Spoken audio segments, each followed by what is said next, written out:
Demon Emperor Chapter 566. Ang nakaraan binalaan ng tagapangasiwa si Yoling makapal ang mukha na wag ituloy ang paghihigante niya. Marami nakasaksi sa laban kasalanan kapatid niya nangyari sa kanya. Dahil hindi niya makontrol lakas niya sobra-sobra kaya nasira pagkababae niya. Napatungangan na lang si Yoling wala siyang magawa. Nagpapatuloy. Paanong nangyari to sa'yo? Kapatid ko! Batang Blondie! Yoyer, bakit di mo sa akin sinabi? Na hindi mo pala kayang kontrolin ang lakas mo! Ang iyong mabangis na enerhiya! Kung alam ko lang na magkakaganito, hindi na kita binigyan ng maraming ayuda! Napakaraming materialis ang nasayang sa'yo! Ate ko, Ate Blondie, patawarin mo ako. Binigo kita. Binigo ko ang mga pangarap mo sa akin. Hindi na mahalaga yun! Ang mahalaga! Diyos ko! Kumusta ka na? Kumusta na ang sugat mo? Ate ko, Ate Blondie, kaya ko naman kontrolin ang Demon Devouring Sabre. Ang problema ko lang, itong kamay ko na pasmado. Sumasakit lagi at masyado tong masakit. Mas masakit pa sa break-up. Ano? Sumasakit pa lagi yan? Saan banda ng kamay mo? Papaano? Saan mo nakuha yan? May nanakit ba sa'yo? Sabihin mo sa akin! Ano kaya? Sasabihin ko na kaya sa kapatid ko ang nangyari sa amin ni Chupa? 2 buwan na ang nakakalipas. Nahanap ko si Chupa na palihim na pumasok sa sekto natin. Mukhang kahina-hinala ang mga kilos niya. Parang magnanakaw. Mukha kasi siyang badyaw. Kaya bigla ko siyang inatake. Sinaktan ko siya. At sinaktan niya rin ako. Nagkasakitan kami. Pero ang sugat na idinulot niya sa akin ay hindi pa gumagaling. Lubha akong nasaktan sa ginawa niya sa akin. Chupa, napakasama mo. Hayop ka. Paano mo ito nagawa sa kapatid ko? Wala kang awa. Palagi na lang ikaw ang problema namin. Magmula nang dumating ka rito. Hintayin mo lang ako, kupal ka. Itong ginawa mo sa kapatid ko, pagbabayaran mo to ng doble. Sinira mo ang buhay ng kapatid ko, ang kanyang pagkababae. Ngayon, ako naman ang sisira ng buhay mo.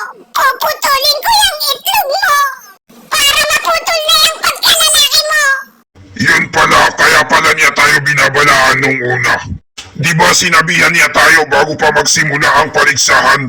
Yun pala, alam niya pala ang mangyayari. May alam siya na hindi natin alam.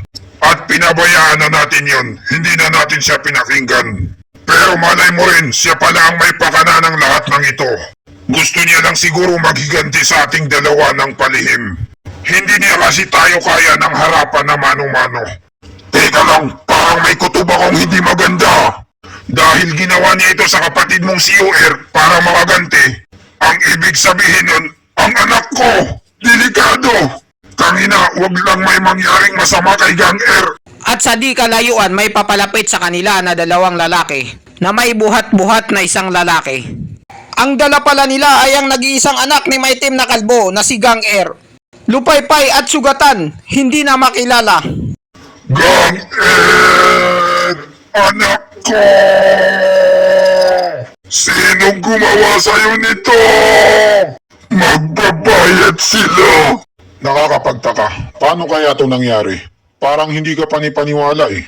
Tama ka nga, kakaiba talaga ang nangyari ngayong araw na to. Una, yung babaeng payat. Tapos pangalawa, itong batang lalaki naman. Pareho silang tumumba na nawala ng malay. Sanhi ng isang baklas. Nang minutong nagpakawala na sila ng kanilang pamatay na atake. Pati itong bata na lalaki, gumamit pa siya ng gamot na Viagra. Kaya sobrang lakas ang baklas sa katawan niya. Nagsisilabasan na ang mga dugo sa kaniyang mga ugat. Tayong-tayo talaga ang lakas ng Viagra. Ngayong nabalisa na ang kaniyang pagkalalaki, saan pa ba natin siya itatapon?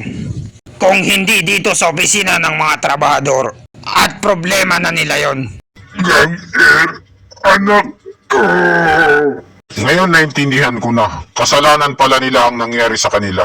Ba't kasi nila pinupuwersa ang sarili nila? Nilalagay nila sa peligro ang buhay nila. Bakit di na lang nila ako tignan o tularan? Ang tagal ko nang namuhay bilang estudyante sa labas. 9 na taon akong nag-aral bilang estudyante sa labas. Tingnan mo ngayon kung anong narating ko. Isa na ako ngayong kagalang-galang na tagapangasiwa ng sekto. At ipinagmamalaki ko yun. Chupa, ikaw ang may kagagawan nito. Bakit nagkaganito ang anak ko? Pagbabayaran mo to ng mahal. Sinira mo ang buhay ng anak ko. Sisirain ko rin ang buhay mo.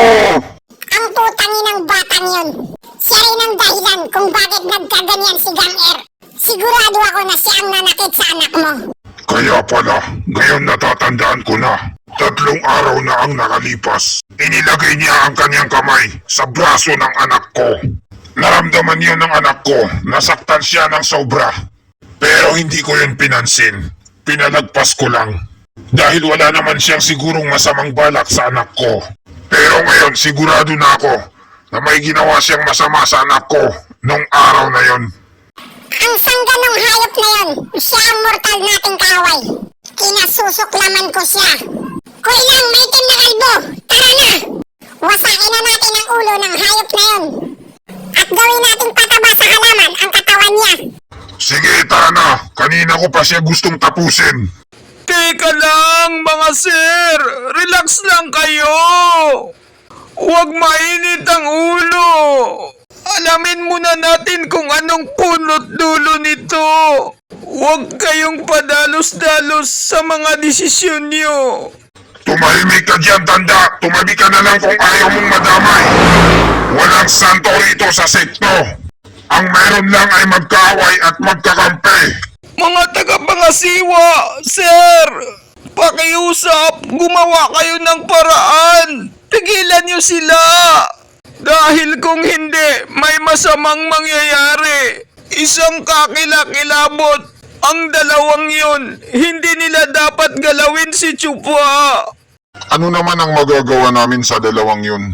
Hindi namin sila kayang pigilan. Si maitim na kalbo ko lang at makapalang muka Yueling ay malalakas sila. Nakipaglaban sila para makapasok bilang mag-aaral sa loob. Anong laban namin sa kanila? Masyado silang malakas para sa amin.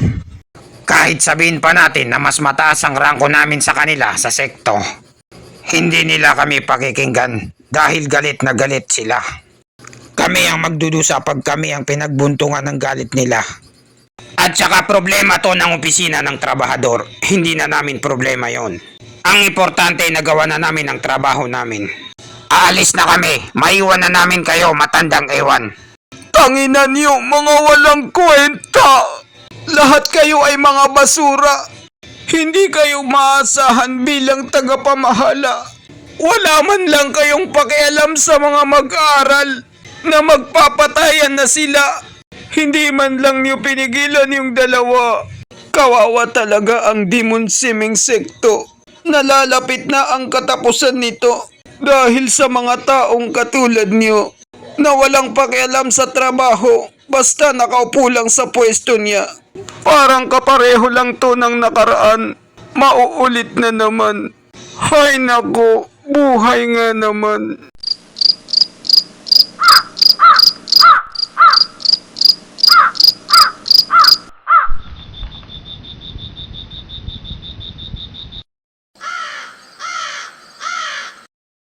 Napakaraming masasamang espiritu ang pumapasok sa katawan ni Chupa. Napakaganda talaga rito, kahanga-hanga. Kung saan nakalibing ang mga namatay sa sekto. Kasama na ang mga pinuno ng sekto at mga matatanda. Ang mga masasamang espiritu nila, kakaiba ang lakas ang binibigay sa akin. Talagang napakadami nito. Isa itong napakagandang gamot na pampalakas. Ang mga libingan na to ay pwede nating sabihin na pinagluluksaan para sa iba. Pero para sa akin, si Chupa, ha ha ha ha ha. Isa itong paraiso ng cultivation. Parang langit, I feel the heaven. 3 araw pa lang ako dito na nagpa-practice. Pero ang taas na ng narating ko. Pakiramdam ko, lalakas pa akong lalo. Kailangan ko sigurong magpasalamat sa dalawang kumag na yun. Dahil ipinadala nila ako sa magandang lugar na to. Ang paraiso ng sementeryo. Oh, hindi ko akalain na dadalawin nila ako dito.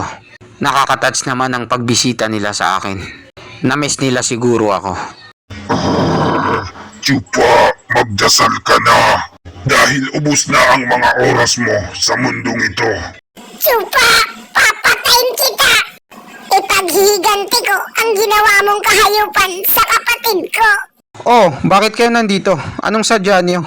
Hinahanap niyo ba ako? At ba't kayo nakatingin sa akin ng masama? May utang ba akong hindi nabayaran sa inyo? O baka naman feeling niyo iniskam ko kayo? At dito nagtatapos ang chapter 566.